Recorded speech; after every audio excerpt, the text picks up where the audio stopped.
we'll learn about persuading press to attend your events, and then what to do after an event to kind of make sure that you get some coverage, whether or not you got press to attend. So you can go to the next slide. So I know this seems very simple, building a press list, but it really can make or break your comms plan. And a press list is really, literally just that. It's a list where you keep all the contacts for the people that you need to get coverage for your events. And for me, the most helpful way to think about this is that this is a living, breathing document that needs to be maintained. Because reporters can jump to different stations, they can go to different markets, things change really quickly. They either get promoted or they even change within their beats at the same outlet. So everything is changing always, and your list has to change with that as well. But there's definitely things you can do to make sure that you get yourself in a really good place and set yourself up for success with the strongest list possible. So if we can go to the next slide. So before we get into actually building it, let's just really run through what you'll need. A press list can look any which way you want it to. So there's really no right or wrong way to format, but there's a couple of things that you always want to make sure that you have. Very obviously, the name of the outlet that the reporter works at, and whether you want to break up their name into first or last name, that's completely up to you. Their title, I know some people sometimes leave title out. I find it really helpful because sometimes people will just have reporter title, but most of the time people will have assigned beats, or you'll have editors in there, and it's just helpful for when you pull it up to know exactly what it is that person does.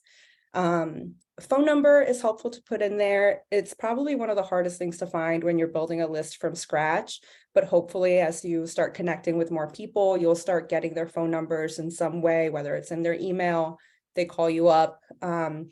Just make sure that when you start getting more information about the people on your list, that you are putting it into the list as opposed to just letting it live in your inbox and in your phone.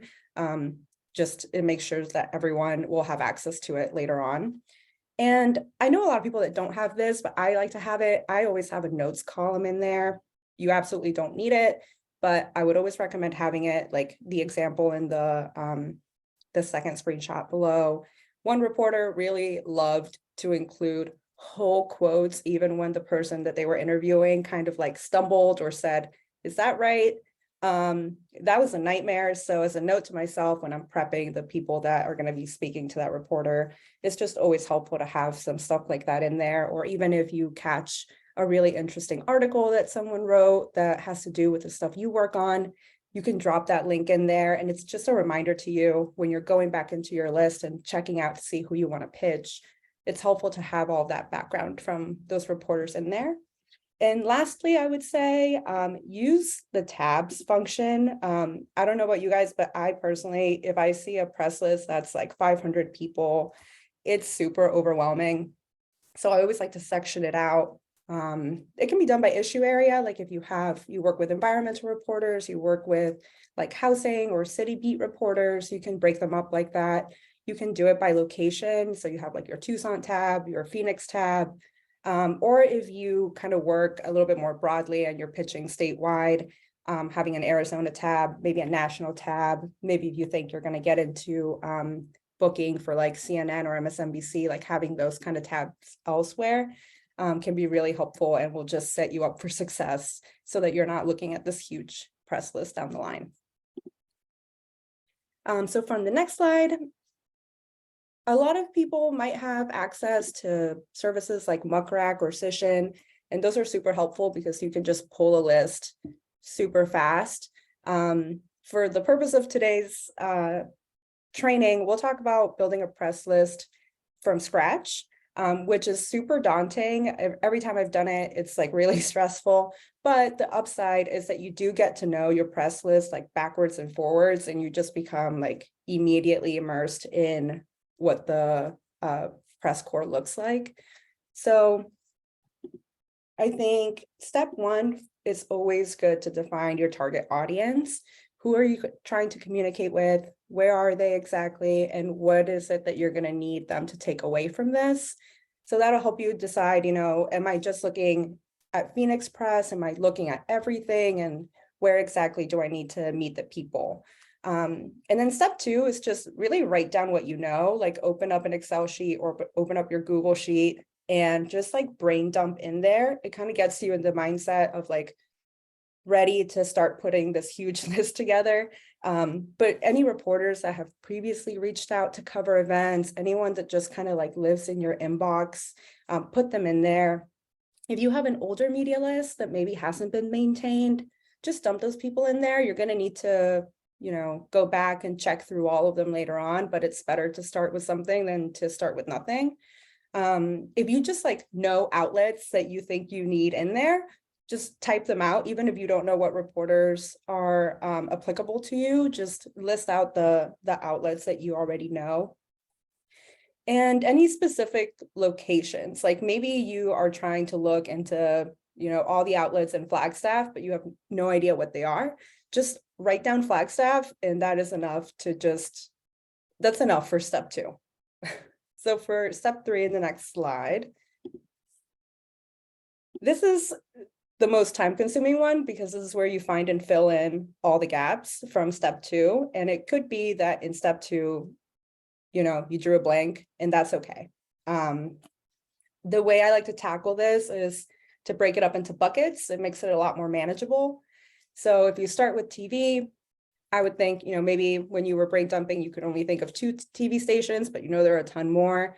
So just Google search. This is kind of where you just become like an internet sleuth, and you try to find these reporters and track them down and look for all their emails and their phone numbers. And it takes a long time, but it's definitely doable. So for TV, I always say start with the news desk. It's super easy to find on their website. As long as you have the news desk email and the news desk phone number, you're in a pretty good place.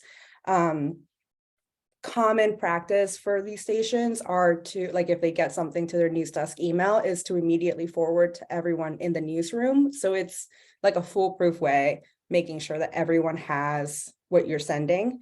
It doesn't mean that you stop there and you don't look for reporters or editors, but it definitely is like a good first step.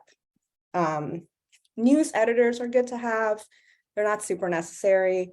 But a lot of the times when they do their morning meetings and they dish out assignments, they come with a lot of their own ideas. So it can't hurt to have them in there. And then reporters, like, I think sometimes reporters just get handed assignments, but a lot of times as you get to work with them and you get to know them and you watch what they're covering, you'll notice who tends to gravitate towards your subject area. So making sure that you have those folks in there is always going to be really helpful. For radio can be a kind of a beast to tackle, because if you take the same approach as TV and you type in Arizona radio stations, you're going to get a ton that won't matter to you. So I think a good rule of thumb for radio is to make sure, you sort through all of those, like just music or like evangelical stations, and you focus on the stations that have maybe like an AM or a PM drive time show. Those are going to be the ones that are most likely to cover any newsy, any like community event type of announcement that you have. So like NPR affiliates, they'll always have news desks. Like any large radio station is going to have the infrastructure to have a news desk.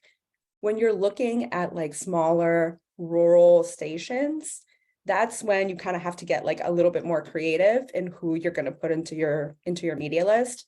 So say you find, I think one of the stations that we worked on with a lot in 2020 was KAFF up in Flagstaff, and they are tiny. The only person I can find on their website was the general manager, who usually you never put in a general manager into a press list. But for some of these smaller radio stations, the general manager is also the booking person, and they're also like handling all the schedules. So drop them in there and, give them a call and find out what the deal is. But any name of a host that you find, any general manager is usually pretty good to include for some of the smaller radio stations.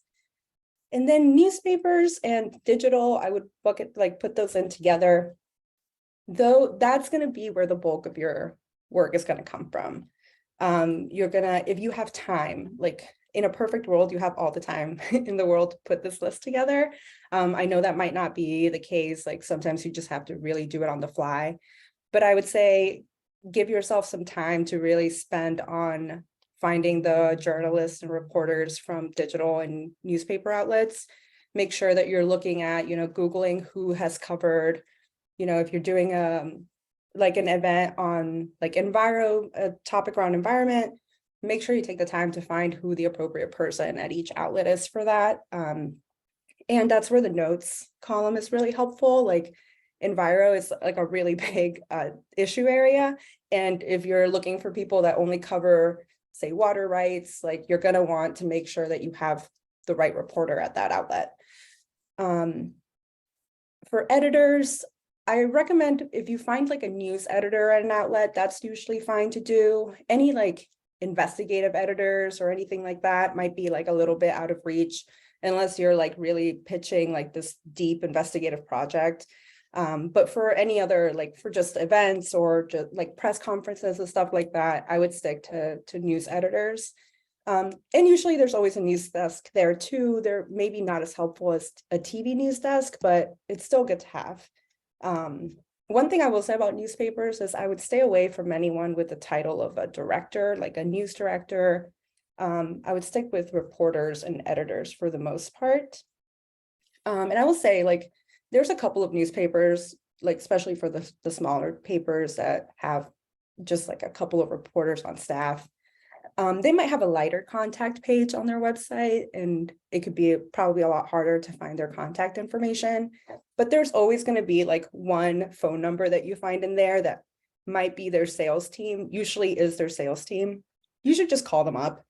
It is probably a better use of your time to call that number and try to get through to the news editor and ask them straight up, like introduce yourself, tell them where you're from, and tell them, hey, like, I'm working on this event.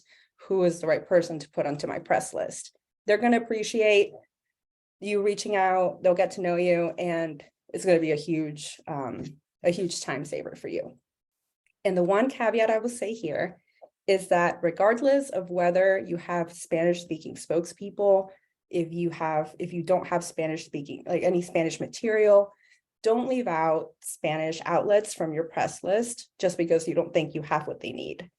Send them what you have, make your case about how this impacts the community, and they'll work with you to set up interviews, they'll translate them, it'll work out. So don't leave them out just because you don't think you might be able to get what you need. And lastly, I would say something to keep in mind here is quality over quantity. Like if you can only find a reporter's email that's like a sports beat reporter for an outlet, don't just put them in there to have. Like, again, it is a better use of your time to call up that outlet and introduce yourself and just explain what you're looking for, and they'll give it to you. They're not trying to hide any contacts from you. If anything, they want to hear from you. So just give them a call. And I know those calls can be daunting. The first couple of times I did them, oh, thank you, Roxanne.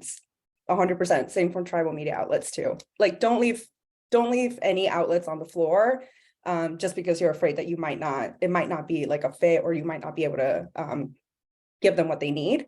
They're all going to work with you because they want to get the news out as much as you do too. But again, giving them a call is definitely a little daunting. It's definitely a little scary if you've never done it before, but it can be just as simple as saying like, hey, this is Maria from Declaration Media, putting together my press list. I wanted to see who the best contact is for your outlet. We primarily do work on this, and this. What are your recommendations? And, it'll go by really fast, I promise. For the next slide, these are just some helpful tools. And I know some of these might be really obvious, but Twitter is really helpful for finding beat reporters. Like if you just search like Arizona environmental reporter, anyone who has any of those in their bio is going to pop up. It saves you a step. Sometimes their email might not be in their bio, but at least you have a name, and at least you can go to the website and try to figure it out. There's a couple of news outlets that will keep like public lists of all of their reporters on staff that are on Twitter. Those can be helpful. I will say they're not kept, like they're not kept updated too often, but it gives you something to work from if you're really stuck. Facebook can be really, really, really helpful with smaller radio stations. I used KAFF as an example last time, but if you go on their website, super limited contact information. But if you start clicking through to all of the different programs, you'll find links in there. One of them takes you to Vicky and Mike's Facebook page, and lo and behold, their email is in their info. A lot of local TV reporters have that too, because they're posting all of their stories on there and they want to be contacted by you. So don't discount Facebook. And lastly, there are times where you're going to strike out no matter what. You can't find this person's email. You don't understand why they don't want to be contacted. But you found a couple of other emails and you can kind of understand what the logic is behind that particular outlet's emails. Email checker is really helpful. You can pretty much just guess the email, type it in there, and it'll tell you whether or not it's an active email. There is I think a maximum amount you can search per hour. So don't go too hard on it, but try to figure it out. Double check on email checker. And that usually, if a little green check mark comes up, that's good enough for me to put on a press list most of the time. There's 2 Chrome extensions too, Hunter and Rocket Reach, that are pretty helpful. I've personally never used them, but I have friends that swear by them, and they're really helpful with email checkers too. So if you go to the next one, you finally have your press list in a good place and you're ready to start announcing some events. Next slide. Sometimes you will hear the terms media advisory and press release, or just advisory and release, used interchangeably. I do it all the time, and I shouldn't, but they do serve 2 very different purposes. So for this training, we'll talk about, how to do events, but pretty much the difference is that a media advisory, it announces an event and it's meant to create buzz for it. For you, it's faster to draft, so it's beneficial, but for any reporter, it's also just easier to digest. And it really gives you an opportunity to just tell them why they should be interested in coming out. Whereas a press release, it's a much longer form. It needs to be a full story. And it's usually more so used to promote some sort of announcement or recap an event. So we're going to talk about this later in our follow-up piece, but press releases are good for after the event. Advisory is good for announcing your event. So in the next slide, there's a couple of things when you're drafting your media advisory that's different from a press release. In the beginning, just usually you see for immediate release for a press release. For an advisory, you'll want to change that to for planning purposes. It just signals to them that this is an invitation. This is not meant to be like a full-blown announcement. And then you always want to have your contact, and right below it, full proof in red, bold, large letters, is that this is in fact a media advisory and when it's going to be. If you're advising multiple events, maybe over the course of one day, or you're doing a weekend of action or something like that, I usually put the first event in there and worry about making sure that the rest is fully fleshed out later on. But I like to have that at the top. It's helpful for reporters or anyone on a news desk looking to put this into their calendar. And then for your headline, you want to make sure that it's straightforward. It gives them the info that they need. And usually my rule of thumb is that if you're advising something on a Monday and it's happening that same week, I usually put the day that it's happening in the front. If it's happening the following week, I take that out completely because you don't want to mix people up. But it's just a quick way if a reporter's just they get a million emails a day. You want to make sure that yours stands out and it's as straightforward as possible. And in the body, like I said, it's super short. There are no quotes. You pretty much just give them to them straight. Tomorrow, Saturday at this time, this is what's happening and this is why you should come. If what you're doing is centered around something that just was in the news, put that in there, right? On the heels of the study being released or shortly following this big event that happened, we're putting this on. This just like, I think for the most part, you should expect a busy reporter to look at this for 10 seconds. So give them everything in the top. If you need to, flesh it out more at the bottom, that's fine. If something was in the news that you need to explain, feel free to do that there too. But before you get to the detail section, the where, what, when type of stuff, I always like to have a line that tells them very clearly if anyone will be available to talk to press at that event. In this example, the Congresswoman will be available for interviews. And I follow that up with, if you're interested in speaking to them, please contact me. Sometimes I'll have a line in there that says, press must RSVP. That's just helpful for you to keep track of who's going to be there. And mostly they will RSVP to you, even if you don't have that line, but I always find it helpful to do that. And then I think, yep, thank you. When you're doing multiple events, make sure that you're always naming them. You might not have like internally like a formal name for them, but you will need to distinguish them somehow. And that's usually me coming up with not very clever names for them. And you'll notice like, do whatever you need to do to make sure that things, like when you see a huge block of text, it's really hard to kind of focus on what's most important. For example, for that first event, it was 2 different locations and we wanted to make sure that people understood that it was 2 different locations. So we bolded the address. You can do that. You can italicize whatever it is that you need to do to make sure that people understand. And one thing that I want to note is that in the what section for an advisory, you might feel like it's repetitive from the title that you give it, but I have had many instances where, you have someone at a news desk at a TV station that's putting together like a really quick script and they want to include your event and they will literally copy and paste it from your advisory. So write your advisory the way you would want a news reporter to say it on TV. That doesn't mean like super embellish it and make it sound like something that it's not, but give them everything they need to know, add that news hook in there if you want. I wouldn't make it more than a paragraph long, but just remember that this might very well end up in print or someone might say it on TV, which is exciting for everyone, but just keep that in mind when you're drafting. And the other thing I'll mention, sometimes, the clock is ticking. You don't have every single piece, every detail of who will be there. Maybe you don't have the exact location nailed down, but you're like, I absolutely need to get this out to press right now. Otherwise, we're not going to get anyone there. That is totally fine.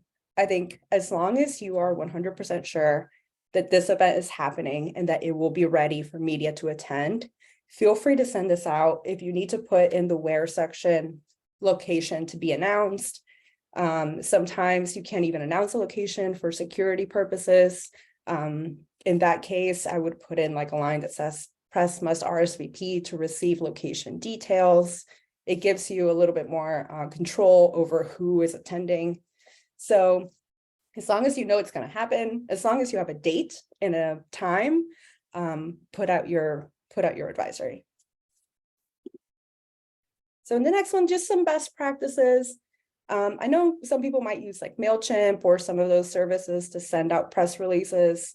Some people might just have a press at email and literally use it from Gmail or Outlook. I've used both. Email, like MailChimp's obviously much easier and much easier to handle. But if you have just a press at email and you're sending out, like you have to copy and paste a ton of different emails and send them out separately, make sure that when you create that press at email that you are using it consistently before you blast out any release or any advisory. That's just going to help prevent you being sent to spam.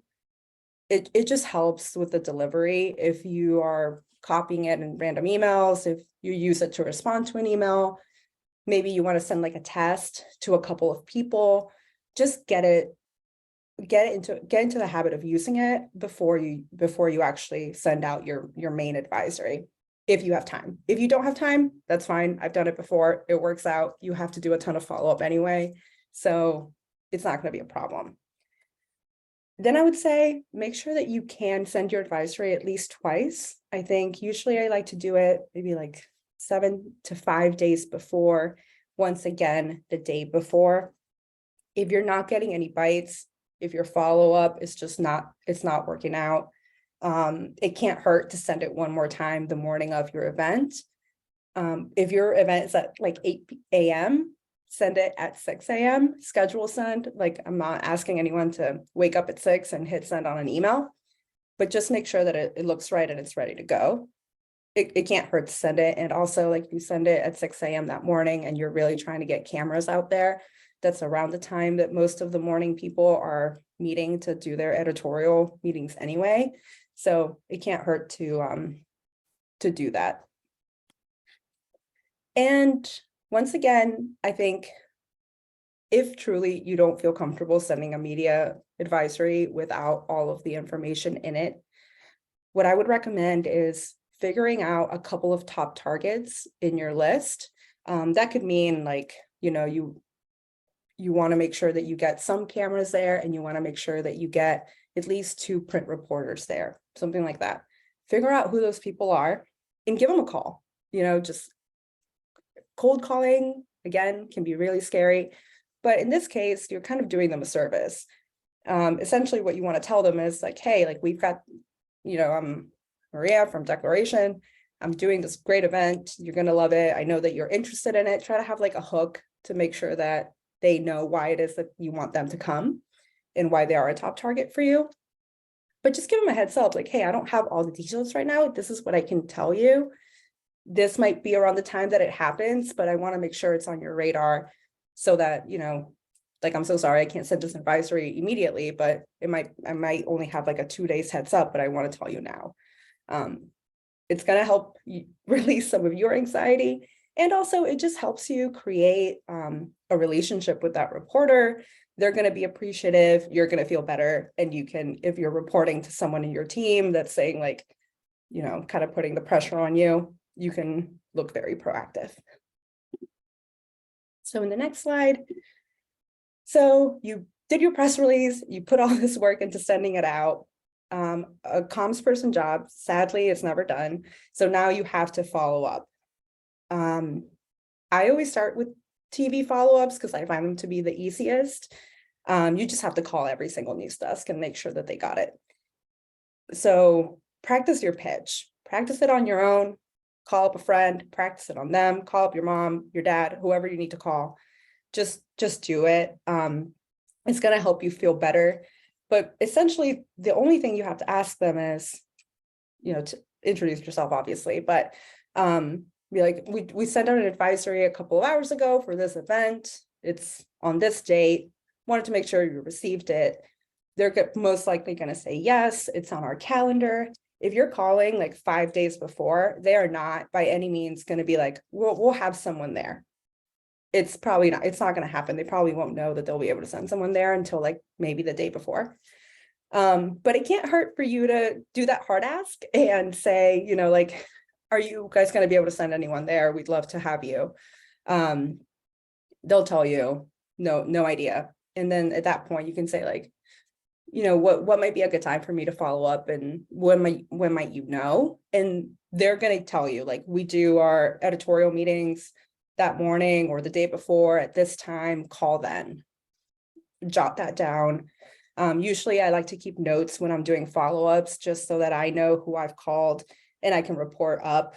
And if anyone's asking, keep notes and it'll help you keep track of what's going on. If by any chance you ask them if they received the advisory and they say no, this is a wonderful opportunity for you to update your media list. So make sure you have it up when you're doing these follow-ups and immediately read out what email you sent it to. If they tell you that's the right email, we just haven't gotten it, stay on the phone with them while you resend it and make sure that they receive it and that they tell you that it's on their calendar. If the email's wrong, ask them for the right one, immediately change it into your press list and send it to them while you're on the phone with them.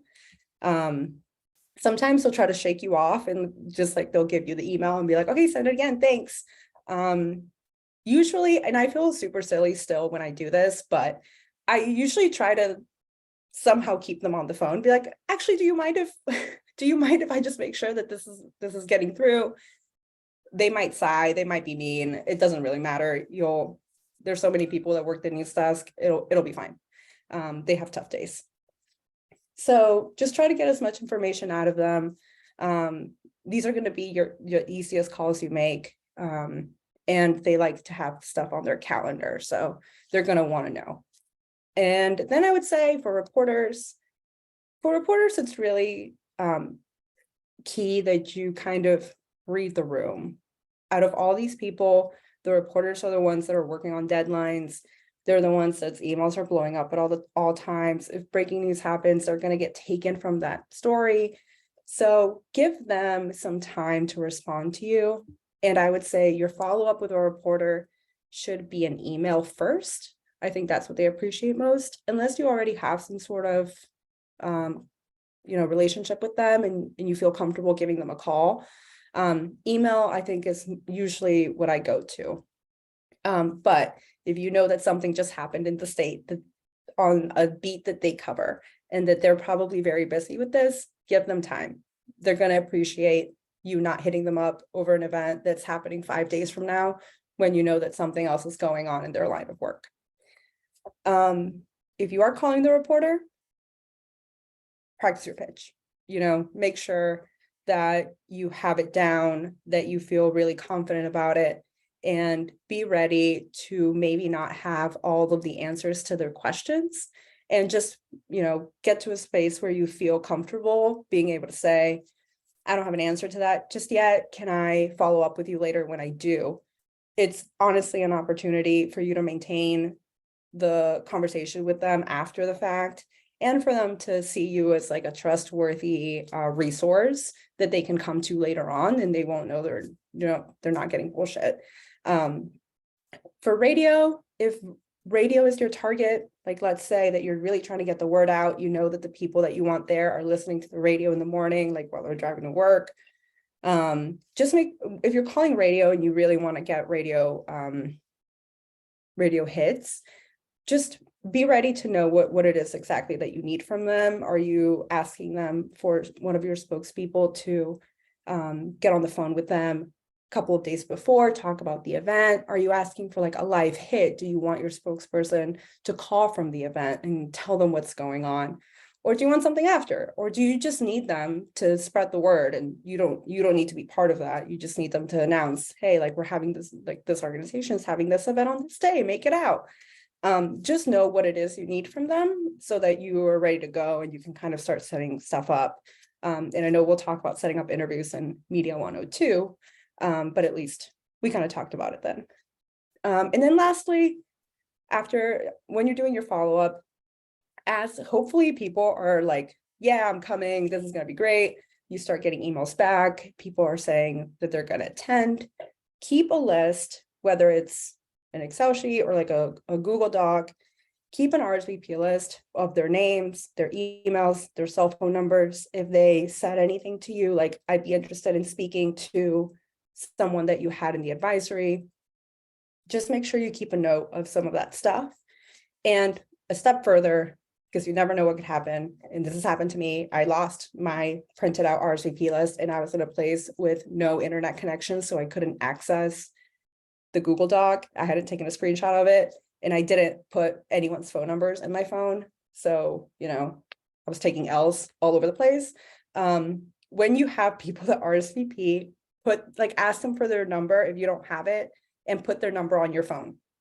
It's going to come in really handy if everything goes wrong and maybe you show up, they're not there, you can still get in contact with them because you have a backup. So that's helpful to have. So you did it. You did a follow-up. Post-event, you're still working. So if you go to the next slide. All right. Okay, yeah. So what happens if after all that work, you made all those calls, you had people on your RSVP list, or maybe you didn't, but no one showed up.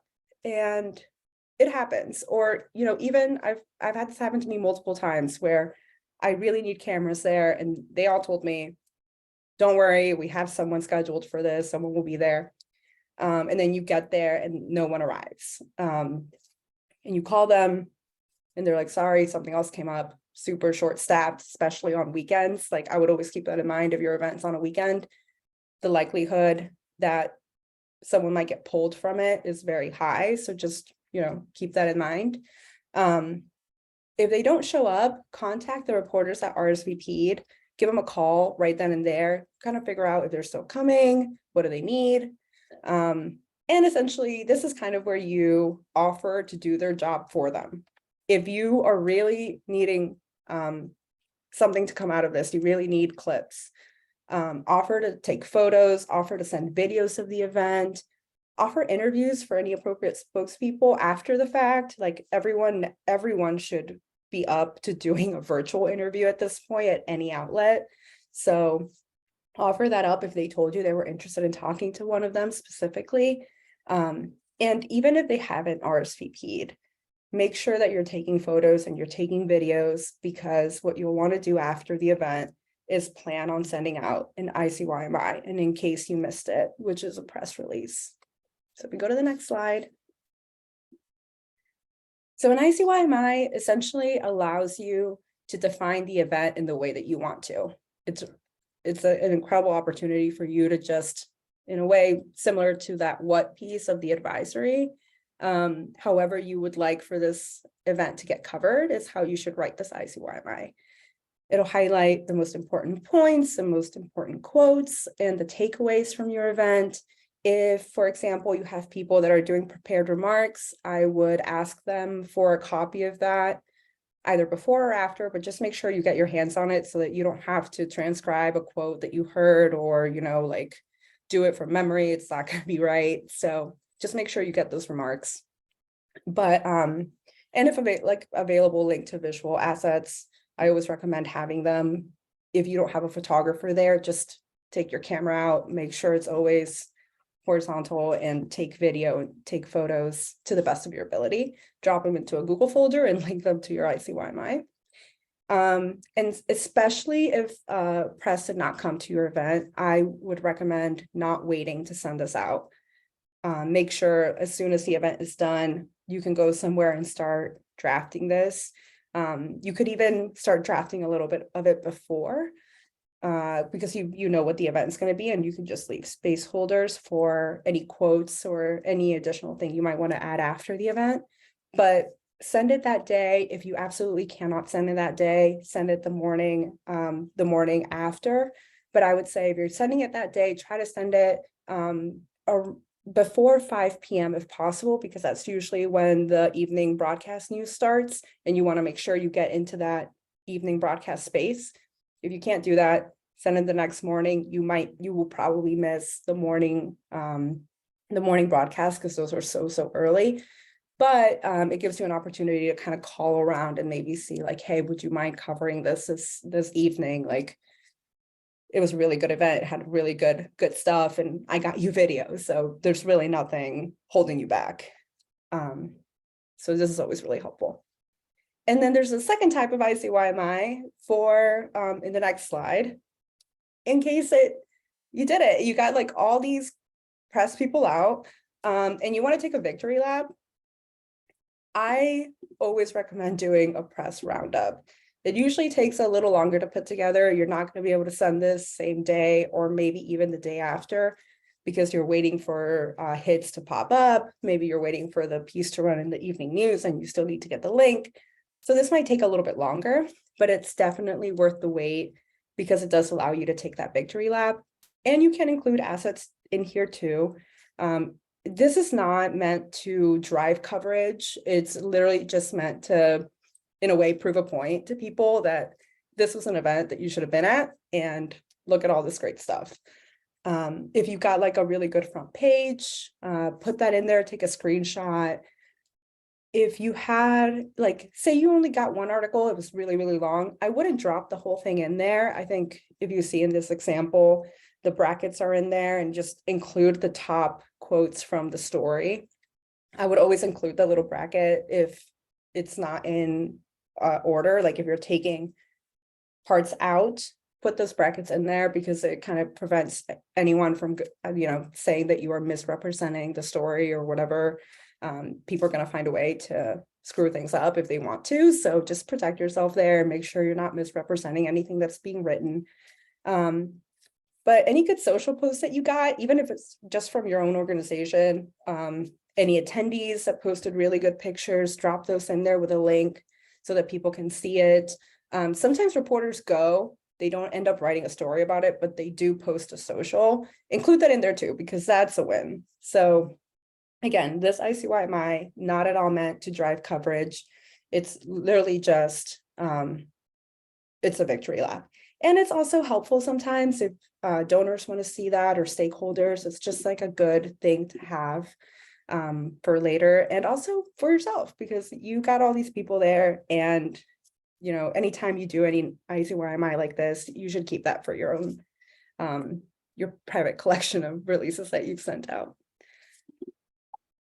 And I'm happy to take any questions. I know we just ran through a lot. So if anyone has any questions for me, I'm happy to take them. My contact information is at the bottom. So if you think of anything later, you want to shoot me an email, call me up. I'm happy to be a resource moving forward for anyone who needs it. But thank you guys for being here tonight. I know this was a bit long.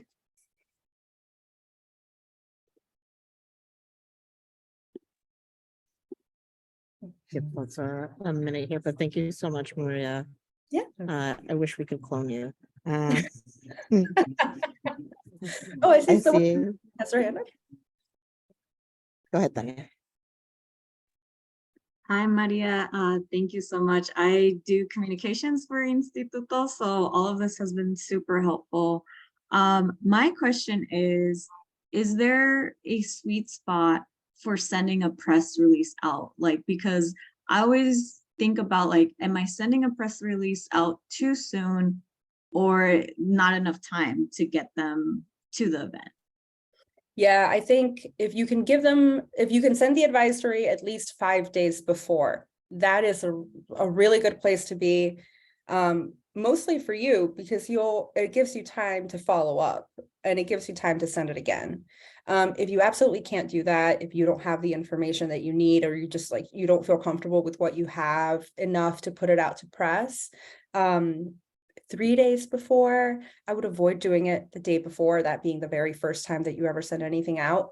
But again, if you feel confident in at least where it's going to be, like general location, say it's like South Phoenix, you just don't know where, and the date and the idea for it, you could call a reporter and say like, hey, this is happening this week.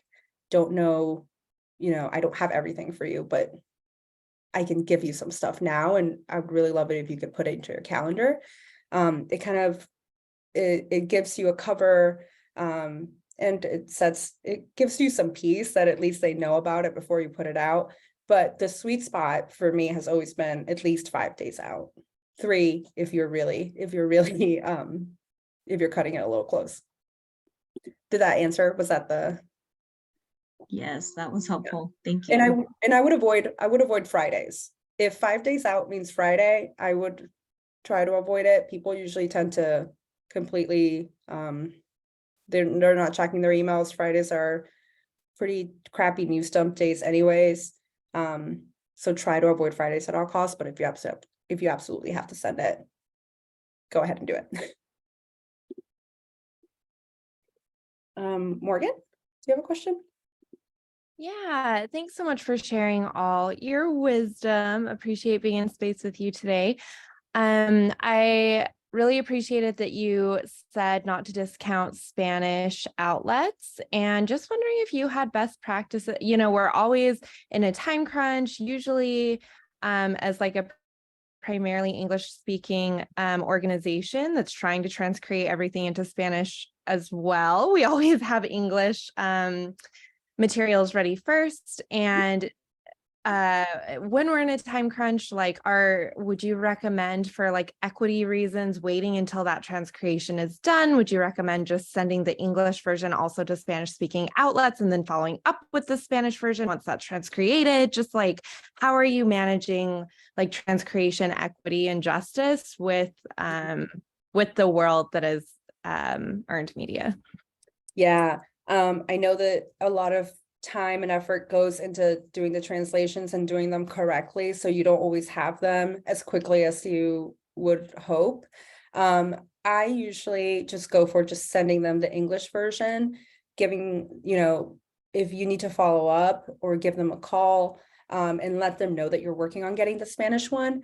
But what I've had happen a lot of times is that you send them the English one and they're ready to go. Like they will work with you to translate it in a time that works for them so that they can put it on the news. Like they are not going to hold a story that is important to the community just because you don't have the translation. Like they want to get that information out to them as much as you do. So for example, like when Senator Kelly did his first interview with Univision, we were on a bit of a time crunch because we've been talking about it for so long and we just needed to get it done. And we had initially offered to translate all of his answers so that, they could get it done. That was going to take way too long and they did it themselves. And they sent it to us to check to make sure that it had been properly translated so that, nothing was getting lost in communication. So I would say don't hold on sending them things. Give them what you have, offer to give them what, if you have a timeline for it, like if you're saying like by tomorrow, we'll definitely have it. If it's like a week from now, we'll definitely have it. Be transparent about that, but give them the opportunity to at least see what it is that you're pitching them, and kind of make the decision for themselves. If you think they can hold, if it's not super news like timely, and holding a week is fine, let them know that, but give them what you have and tell them what you're working on. And I think you're not gonna lose out on anything. They'll work with you. But thank you for asking that. Awesome. Thank you so much. Olivia? Hello. Thank you so much for sharing all of your information today. This was such a good presentation. My question is, what are some tools that you've used to like sharpen your talents in comms? For like folks who are like relatively new, like myself, like how did you learn all this? Is there something that you can like, I don't know, really say that helped you, like just perfect this?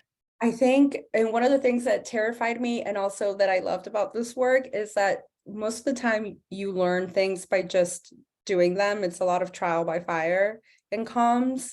And a part of you, I would say like the thing that took me the longest to really be comfortable with being uncomfortable with, because there's some stuff that you're just always going to be uncomfortable with, has been calling up reporters. It terrified me in the beginning, and the only way, there was no training, there was no training to go to. You kind of just like, when you practice your pitch, you're practicing with non-reporters. So it's never, you just learn by doing it, and you kind of have to enter this mindset of like a little bit of fearlessness, a little bit of just sitting in the uncomfortableness that will be this phone call. But I would say I know comms has like a bunch of different routes. If you're talking about the press route in particular, just like jump into it. Like if there's a pitch that needs to happen, if there's research that needs to happen, I feel better when I make calls or when I talk to people or when I'm within my comms capacity. I feel better when I have all the research in front of me, when I've done the research myself. So, I know that the idea of doing a press list from scratch sounds like a week-long project that will be a bit of a headache, but like just offer to do it. It literally means that you'll become the person that knows it inside out. And reporters are just people. They're just trying to get the news out, and the people that they want in their corner are the ones that are the most like the best resource for them. So try to become that. There's so much of this that is just a bit of intuition and a bit of gut feeling. Like you guys all know the state and the work that you do better than most people. And that should give you already like a boost of confidence when you're talking about pitching reporters and when you're talking about putting things out and announcing things, that a lot of this I think will come as second nature once you've done it enough times. But if you ever need to practice anything, or if you ever have any questions and you want to reach out, I am happy to chat more. Thank you. Thank you so much. Of course. Oh, and I see Morgan asked about Meltwater versus Cision versus Muck Rack. Quick takes. I am not a fan of Meltwater, honestly. I think it's one of the more, not complicated, but not as user friendly. Cision is fine. Cision will just give you everything straight. It's kind of like a no frills. These are services that pretty much have all reporter information in them. They have, it's just like a database essentially. But Cision is just kind of no frills. You kind of tell it what location you're looking at, what it is that, what beat you need reporters to focus on, and it'll pull everything for you. I'm between Cision and Muck Rack on favorites. Muck Rack, I think, is just easier to use. It'll show you all of the most recent articles from that reporter, which I think is really helpful. I haven't used Cision in a while, but when I did, I don't think it had that feature. But I think all of them should have free trials. I would recommend trying it out, getting in contact with their salespeople and kind of seeing what works best for you. Because I've definitely had friends who prefer Meltwater and I judge them heavily. So I'm sorry if anyone here prefers Meltwater.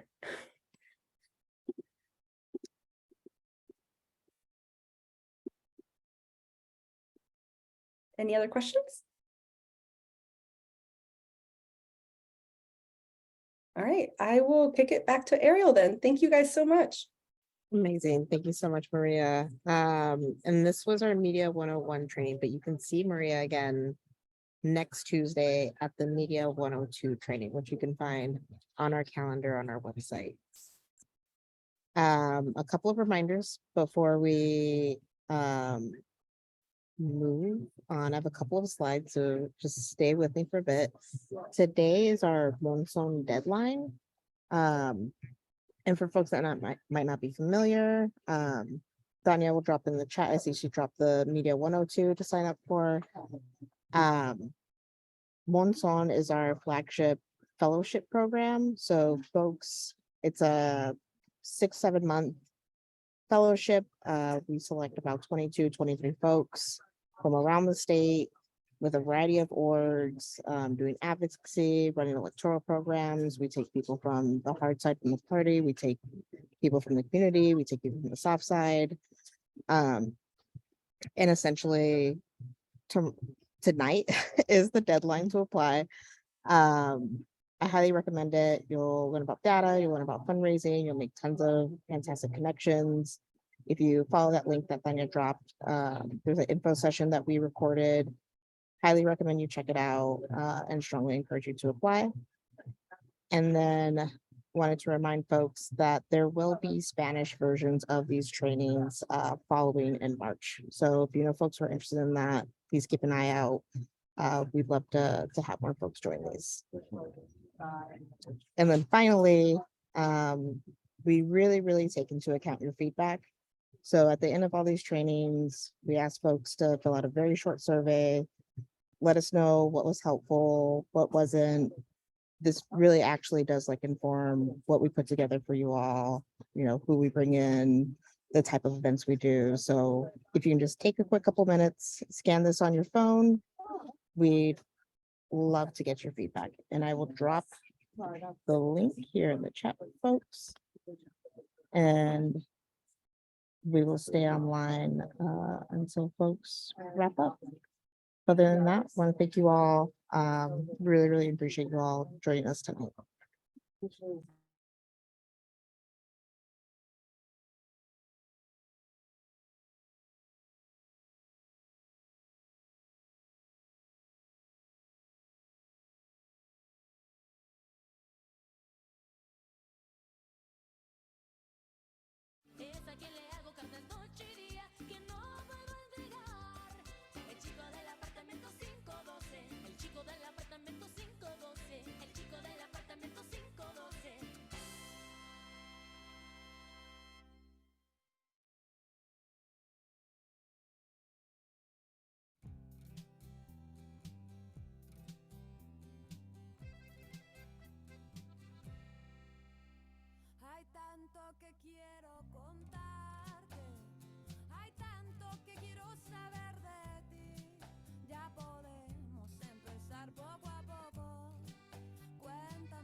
Hey, Ariel, real quick.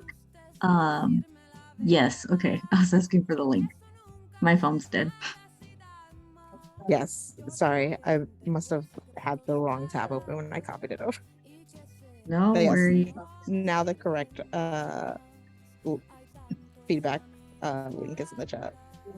Awesome. Thank you.